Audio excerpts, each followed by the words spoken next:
प्रारंभ के सभी दर्शकों को मेरा नमस्कार। मेरा नाम है संदीप आर के सिंह और आज हमारे साथ श्री बाबा रामदास जी। बाबा जी, बहुत बहुत स्वागत आपका। जय श्री राम।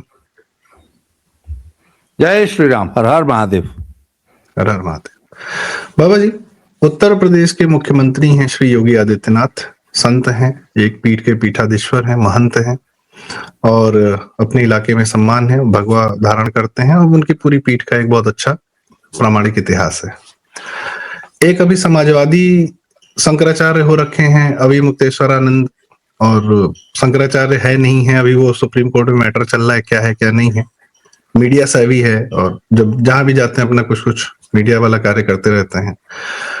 मौनी अमावस्या के दिन माघ मेले में पहुंच के जो वहां पर मतलब शासन से लड़ लिए, बढ़ लिए, अनशन कर लिए। और भी कई सारे हमारे संत महात्मा हैं जिनके हमारे यूट्यूब पे वीडियो देखते हैं, इत्यादि इत्यादि सब चल रहा है। आपके साथ चर्चा से लगातार पता चलता रहता है कि हिंदू समाज भारत में जो है वो किस प्रकार से डेमोग्राफी चेंज हो रही है। पंजाब में ईसाई हो रहे हैं, छत्तीसगढ़ में ईसाई कन्वर्जन हो रहा है, साउथ में हो रहा है, मुस्लिम धर्मांतरण के तो बहुत सारे किस्से आ ही रहे हैं, लव जिहाद के केसेस चल रहे हैं। बाबा जी, मैं आपसे जानना चाहता हूँ कि ये जो हमारा संत समाज है, हिंदू समाज है, ये समाज को दिशा देने के लिए आगे निकलता है या स्वयं अपनी दिशा पे आगे बढ़ने के लिए सन्यासी होता है?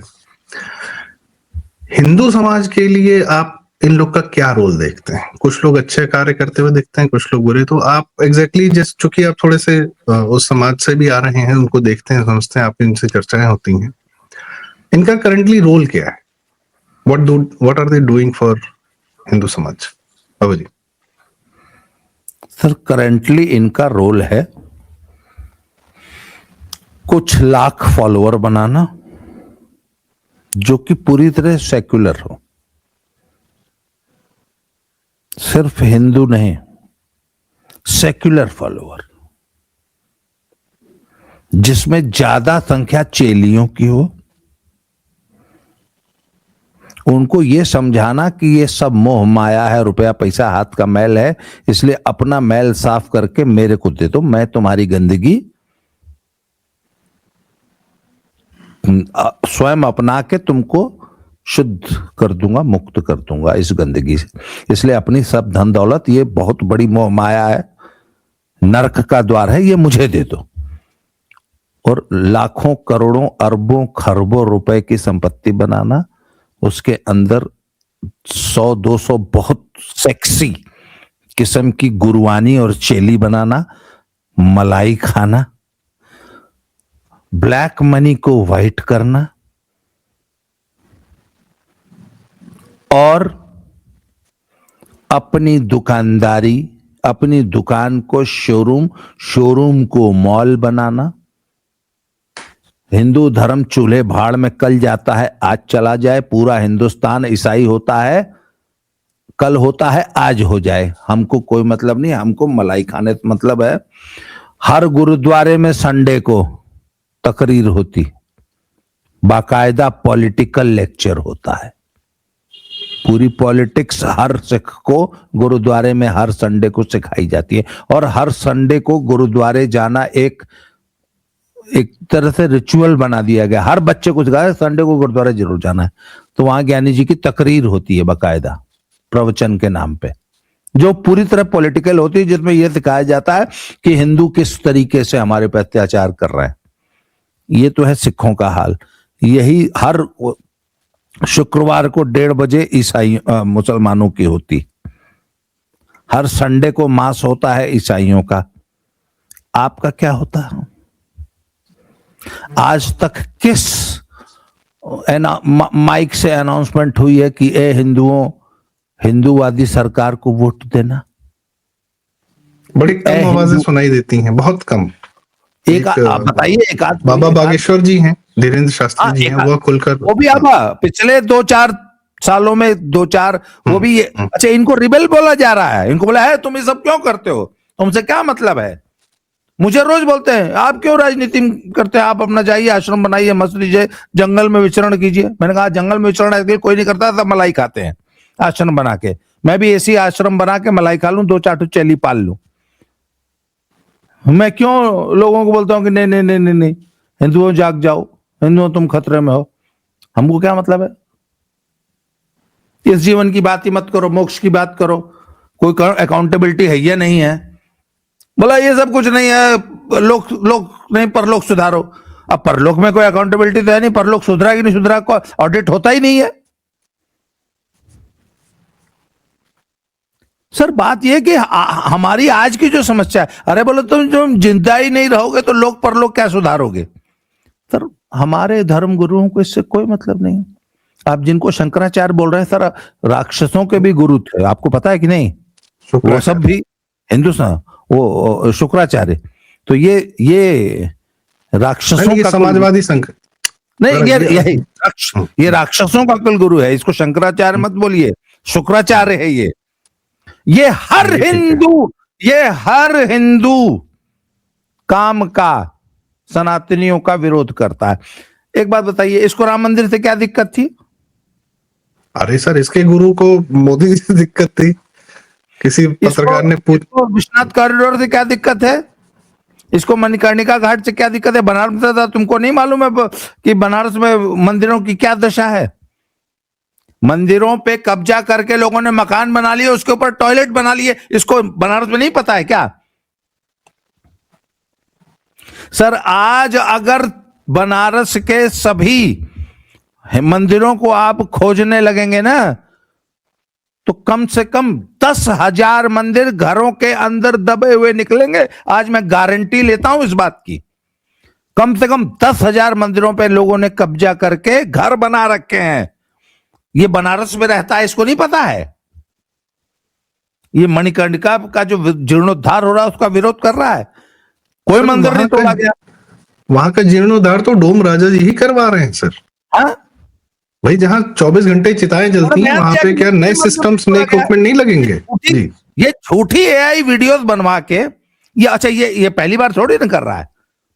उससे पहले इसकी पूरी लॉबी दाल मंडी। सर आप तो बनारस, आपने देखा है कि बनारस में काशी विश्वनाथ जी तक आने के लिए तो लाखों लोग आ रहे हैं प्रतिदिन। तो ट्रैफिक की इतनी भीषण समस्या है।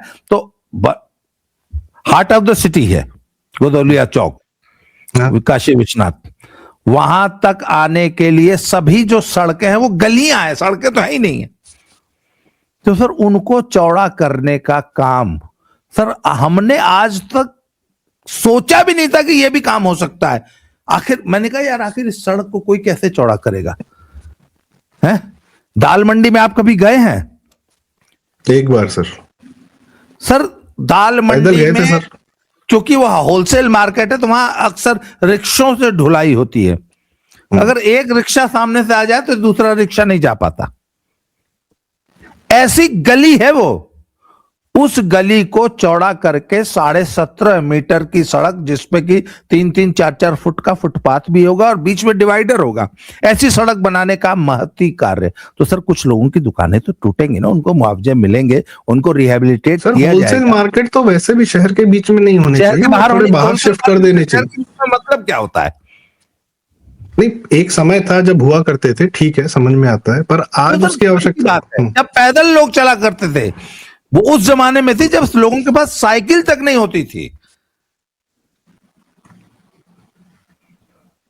सर बनारस तो महादेव से है ना, महादेव के लिए यदि रास्ता नहीं बनेगा तो फिर बाकी व्यापार करके करोगे क्या? तो महादेव की कृपा से ही तो सारा व्यापार हो रहा है, सब कुछ हो रहा है। जिस शहर में 5 से 10 लाख व्यक्ति रोज आ रहा है, तो वो भी तो एक लोगों की आजीविका का साधन ही बन रहे हैं वो लोग जी। हर व्यक्ति जो बनारस में आता है, यदि वो 1,000 रुपए खर्च करता है तो वो 1,000 रुपए किसकी जेब में जाता है? बनारस के ही लोगों की जेब में जा रहा है ना। इस बात को शुक्राचार्य नहीं समझते हैं। तो इनको हर चीज का विरोध करना। अच्छा एक बात बताइए ना, तुम इतने बड़े वीआईपी हो, उन्होंने बोला सर सिर्फ 50 मीटर पैदल चले जाइए। सर जबकि माघ मेले में शाही स्नान का कोई महत्व नहीं है, कुछ नहीं होता। अगर शाही स्नान होता तो बहुत सारे महंत लोग, सब लोग अपनी अपनी पालकी पर जा रहे होते। किसी ने नहीं किया ये कार्य, अकेले इसको छोड़ के। कोई शाही स्नान तो था नहीं सर। जब इसको इसी अखिलेश ने दौड़ा दौड़ा के पीटा था उसी बनारस की सड़कों पे, उस वक्त क्या मुद्दा था? गणेश जी का विसर्जन होना था, तो प्रशासन ने नियम बनाया कि गंगा जी को प्रदूषित नहीं करना है। वो तुम्हारा प्लास्टिक, पेंट और सिंथेटिक मटेरियल तुम जो सारा गंगा जी में प्रवाहित करते हो नहीं करना है। स्पेशल कुंड बना दिए गए हैं, उस कुंड में प्रवाहित करो और फिर बाद में हम उसको साफ करवा देंगे। ये अड़ गया कि नहीं, मैं तो गंगा जी में ही करूंगा। फिर इसी अखिलेश की पुलिस ने इसको दड़ा दड़ा के जो है ना पीटा था बनारस में। Sir, he is a politician. Sir, अगर गंगा जी की बात रही होगी कि वहां पर नहीं प्रदूषण होने देना है, तो वो जो नगर निगम और ये सब जो मंत्रालय था, ये तो आजम खां के अंदर में आता था। तो क्या यह भी कहा जा सकता है कि आजम खां ने पिटवाया था इसको? नहीं, पिटवाया तो अखिलेश यादव ने था। नहीं, जो गाइडलाइन आपने बताई वो गाइडलाइन उसी के डिपार्टमेंट से आई होगी। गाइडलाइन उसके डिपार्टमेंट से आई थी, पर आदेश एनजीटी का था। हाँ, ठीक। एनजीटी के आदेश पर हुआ था कि गंगा जी में विसर्जन नहीं होगा, विसर्जन के लिए अलग से कुंड बनाए जाएं, उसमें पानी की व्यवस्था की जाए, और जब विसर्जन हो जाए तो अगली सुबह सारा सिंथेटिक मटेरियल जो है प्रॉपर्ली डिस्पोज किया जाए, जिससे सिंथेटिक चीजों का प्रदूषण जल में न फैले, जल प्रदूषित ना हो। ये गाइडलाइन थी जो अभी तक फॉलो होती है, होनी चाहिए। भाई आप तो पानी में काम करते हैं, आप तो जल के प्रदूषण पे आप यू आर एन एक्सपर्ट, आपको पता है। जी जी। तो बात यह है सर कि चूंकि अब देखिए कुछ लोग पॉलिटिकल हैं, जैसे अगर हम फिर गोरखनाथ पीठ की बात करें कि उन लोगों ने समाज में रहकर समाज की के लिए राजनीति में भी आना उचित समझा और उसको बहुत बखूबी निभा रहे हैं। पूरी परंपरा है। महंत दिग्विजय नाथ जी थे, महंत आदित्यनाथ जी थे, अभी योगी आदित्यनाथ जी, और आगे भी जो लोग आएंगे।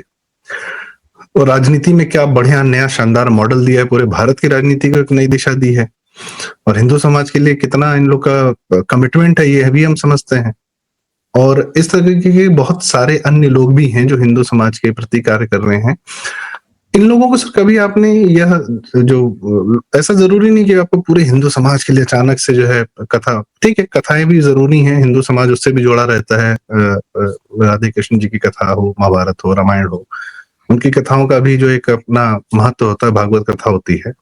हिंदू समाज हिंदू रहता है कम से कम इसी कारण, तो उनका भी एक महत्व मैं समझता हूँ कि ठीक है राजनीति से इतर थोड़ा वो सामाजिक कार्य भी, और बहुत बड़े बड़े लोग के हॉस्पिटल्स वगैरह भी। पर क्या आप जब कंपैरिजन करते हैं, मुसलमान समाज जो अपना कार्य अपने समाज के विस्तार के लिए, अपने इस्लाम के विस्तार के लिए, प्रचार के लिए, प्रसार के लिए, या उस अपने लोगों को मुसलमान बनाए रखने के लिए, या ईसाई समाज भी फैलाने के लिए जो कार्य कर रहा है, जो फंडिंग कर रहा है, ये आप हमारी तरफ भी देखते हैं कि हम लोग सिर्फ डिफेंसिव हो रखे हैं, हम अपने पुजारियों का भी ध्यान नहीं रख पा रहे कि कोई एक समाज हो, कोई एक हो जो बहुत ब्राह्मण पुजारी बहुत गरीब हालत में रहते हैं सर, जिनके कारण परिवारों का हिंदूपन बचा हुआ है। जो घरों में आते हैं, हवन करते हैं, कुछ पूजा पाठ कर लेते हैं, सत्यनारायण कथा कर देते हैं। संदीप भाई सर, मैंने कहीं कोई कार्य होता वो दिख रहा है आपको? जी सर। कोई कार्य नहीं होता होगा। मैंने मिशनरियों को काम करते हुए देखा है, यूपी में भी देखा है, पंजाब में तो खैर कहना ही क्या है। ना तो उनके पास फंडिंग की कमी है, ना उनके पास वॉलेंटियर्स की कमी है। इन्होंने सर इतने स्मार्ट तरीके से इन्होंने क्या किया कि पहले कुछ लोगों को धर्मांतरित किया और उनको पास्टर बना के उनको बहुत मोटी फंडिंग देके समाज में छोड़ दिया कि तुम भी धर्मांतरण करो। उन्होंने अपने अपने वर्ग में धर्मांतरण करना शुरू किया। तो ईसाई मिशनरी को एक बात समझ में आई कि यार ऐसे काम नहीं चलेगा। हमने जो है अब तक दलितों को फोकस किया, कहते दलितों को ईसाई बना के काम नहीं बनेगा, कहते जाटों को बनाओ। अब जाट ऐसे बनेंगे नहीं, तो उन्होंने सबसे पहले एक जट सिख को धर्मांतरित किया और उसको बहुत मोटी फंडिंग देके उसका एक बहुत बड़ा गिरजाघर, कैथीड्रल बनवाया, the biggest church in Asia. He is a Jat Sikh. जब वो ईसाई बन गया और जब उसने प्रचार शुरू करना शुरू किया, तब असली तेजी आई और अब पंजाब में अब दलित नहीं ईसाई बन रहे हैं, जट सिख बन रहे हैं। तो सर वो फंडिंग 100-200 करोड़ रुपया और हजारों लोगों की वर्कफोर्स ऑन द ग्राउंड पे काम करने वाले लोग। तो अगर आपको ईसाई मिशनरियों से लड़ना है सर, 5 किलो, आपने नाम ही, आप इन लोगों ने नाम रखा है ना, राइस बैग्स, 1 बोरी चावल पे धर्मांतरण हो जा रहा है। तो हम नहीं 1 बोरी चावल दे सकते हैं? पहला सवाल। दूसरा सवाल, सर, और जब सरकार दे रही है तो लोग ये नहीं समझ पा रहे हैं कि वह हिंदू समाज के लिए ही कर रही है ये कार्य, जब वो अनाज फ्री में बांट रही है। तो हमारे पास न तो फंड है न वॉलेंटियर्स हैं। लोग हमेशा कहते हैं कि हिंदू मंदिरों को सरकारी चंगुल से मुक्त करो। सर, ऐसे ऐसे मंदिर हैं और लाखों मंदिर हैं इस देश में जिनके पास अरबों रुपए का फंड है। चलिए, सरकार ने चंगुल से मुक्त कर दिया, आपका एक मंदिर है, सरकार ने आपको चंगुल से मुक्त कर दिया, अब आपके पास 1 अरब 100 करोड़ रुपया, 1000 करोड़ रुपया, बल्कि 1 लाख करोड़ ऐसे मंदिर हैं देश में, आज भी हैं, जिनके पास 1 लाख नहीं, शायद 100 लाख करोड़। लोग बताते हैं वो एक पद्मनाभ स्वामी टेम्पल जो है उसको $1 ट्रिलियन की वैल्यूएशन है।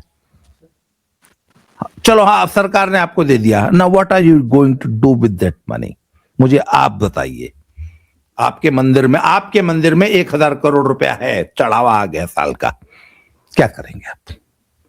सर, आप आपको समाज से मिला है ना, आपको हिंदू समाज से मिला है ना। 6 लाख गांव हैं इस देश में और 6 लाख मंदिर भी हैं, बाबा भी हैं। एक बाबा जी या एक मंदिर एक गांव गोद ले सकता है? सोने की ईंट लगवा देगा सर? हर गांव में एम्स खुलवा देंगे? ऐसे ऐसे बाबा पड़े हैं सर। हिंदुस्तान का कोई बाबा ऐसा नहीं है जिसकी एक एम्स की औकात ना हो या एक मेडिकल कॉलेज की औकात ना हो। कोई ऐसा बाबा नहीं है, और कम से कम 1000 बाबा ऐसे होंगे देश में। बड़े बाबाओं के अपने भक्त भी तो होते हैं जो बड़े बड़े व्यापारी होते हैं, और कई लोग एक मिनट, हर बाबा एक गांव गोद ले सकता है?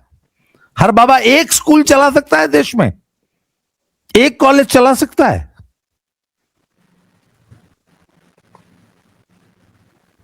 एक स्किल डेवलपमेंट सेंटर चला सकता है?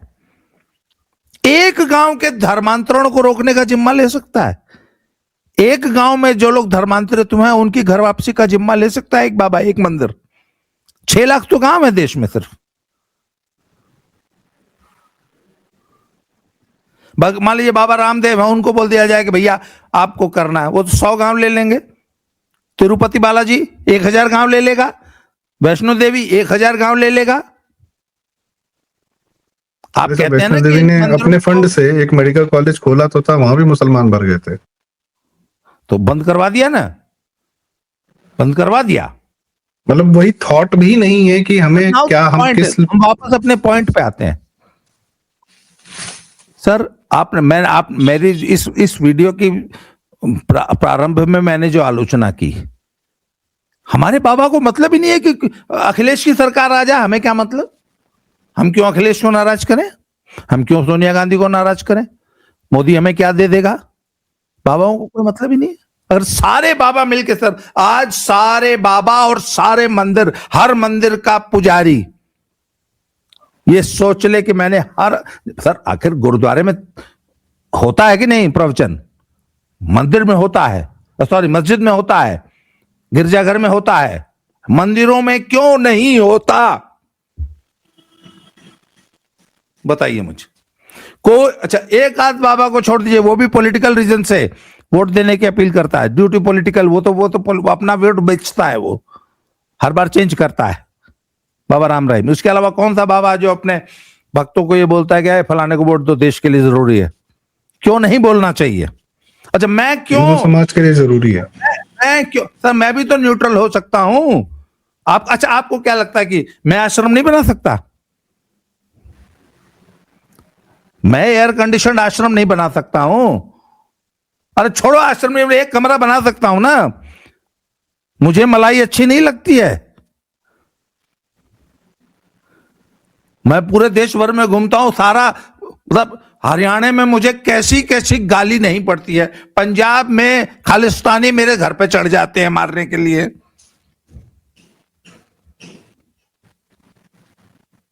सर मैं भी बढ़िया वाली बड़ी वाली मर्सिडीज मेबैक लूंगा एक। आज आप समाजवादी बाबा हो जाइए 1 साल के लिए सर, लाइफ सेट हो कांग्रेसी जाएगी। बाबा हो जाए, न्यूट्रल बाबा हो जाए सर, हम भी मलाई खाएंगे। हम क्यों मोदी के लिए वोट मांगते फिरते हैं? हम क्यों योगी जी का प्रचार करते फिरते हैं? हम क्यों गए थे? अभी मैं कल 2 दिन हरियाणा के दलितों के साथ कार्यक्रम करके आया हूं। मैं एक हफ्ता में पुणे लगा के आया हूं। क्यों? मुझे क्या जरूरत है?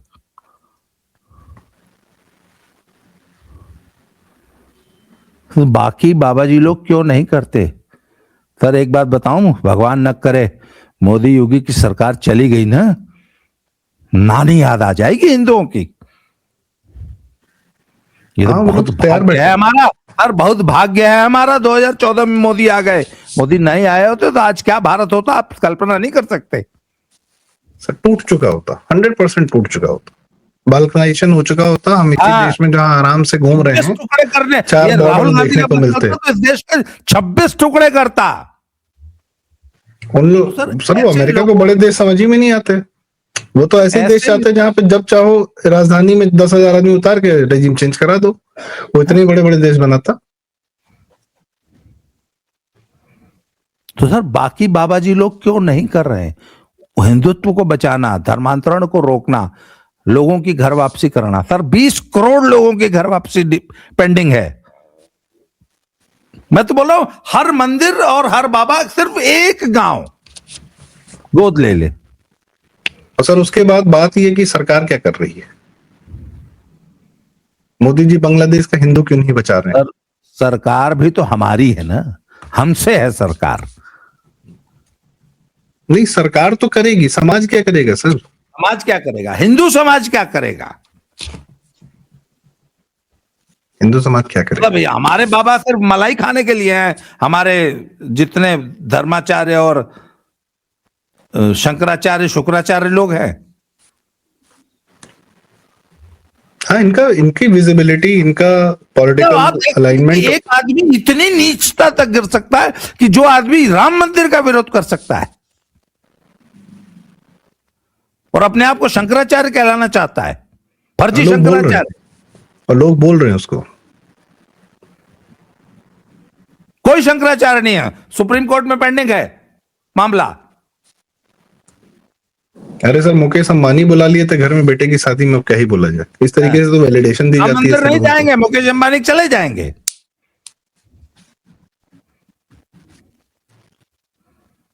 जी। एक श्रीमान जी से पूछा गया कि आप राम मंदिर जाएंगे, बोले मैं वहां पता नहीं क्या किसका मुंह ताकूंगा।